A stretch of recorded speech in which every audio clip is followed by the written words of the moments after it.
Oh man, a lot has changed in the last couple years. In 2020, we got a film called Extraction. It was a Netflix exclusive and it made it feel like we were finally getting that big budget action movie on a streaming service exclusively and not in theaters. And the movie was pretty good.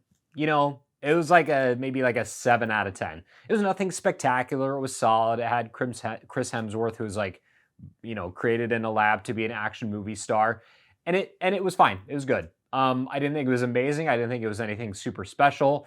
And now 3 years later, we're getting a sequel on the same platform. Let's talk about Extraction 2.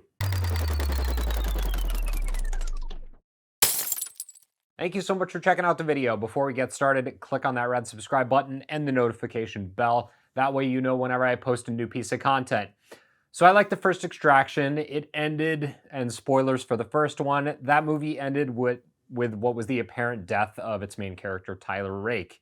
Now, at the very, very, very butt end of the movie, we got a hint that he was going to come back. And he comes back in the sequel in a different way than where it's like portrayed in at the end of the first film. He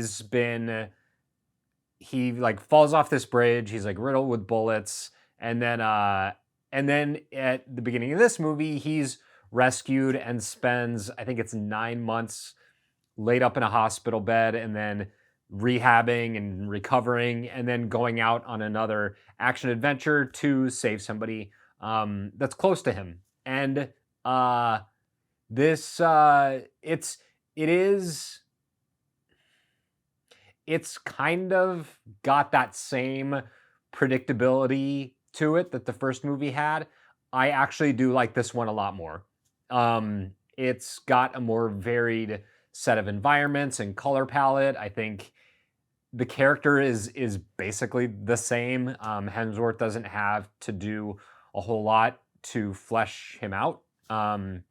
And what's nice about seeing Hemsworth get into a role like this is that it's such a far cry from the last Thor movie, right? Love and Thunder was just this completely like over the top, absurd and fairly mediocre movie where he's quipping the entire time and making jokes and visual gags and body humor, and it just wasn't very good. And so it's nice to see him go back to like the stoic, strong action hero that's not doing all of that stuff.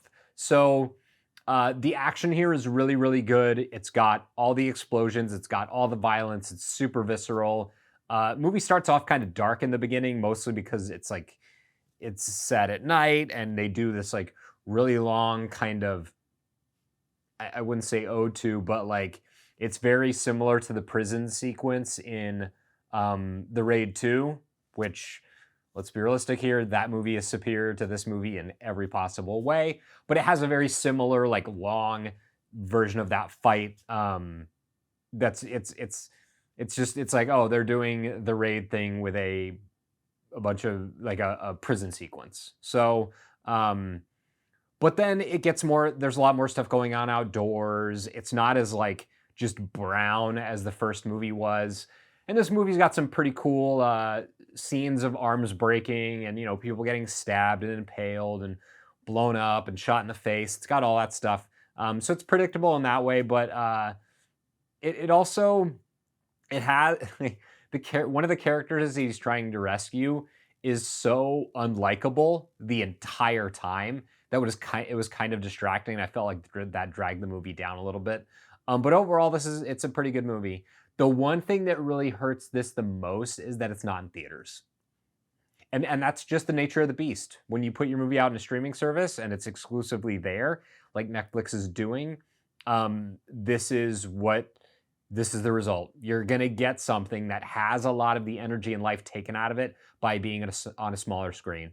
Doesn't matter how big your TV is, doesn't matter how great your sound system is, unless you own and operate a movie theater and you're there, like you're never going to recapture that feeling and the excitement of seeing it in the theater. So I'm interested to see if Netflix will eventually get into something like theater distribution, because I think movies like this would be served really well, and maybe one day they become a distributor and get these movies actually into screens where they belong. So overall, I think it's really good. If I called the last one like a 6 or 7 out of 10, I would call this one a solid 8. I really liked it, and I just wish I could have seen it in theaters. And man, one of those characters just sucks. Thanks so much for checking out the video. If you liked it, found it helpful, I hope you would consider subscribing. You can also like and share it. That tells the powers that be that's worth promoting. And hit me up in the comments. Let me know what you think of Extraction 2. Is it better than the first? Is it worse than the first? And let me know. See you next Wednesday at 9 a.m.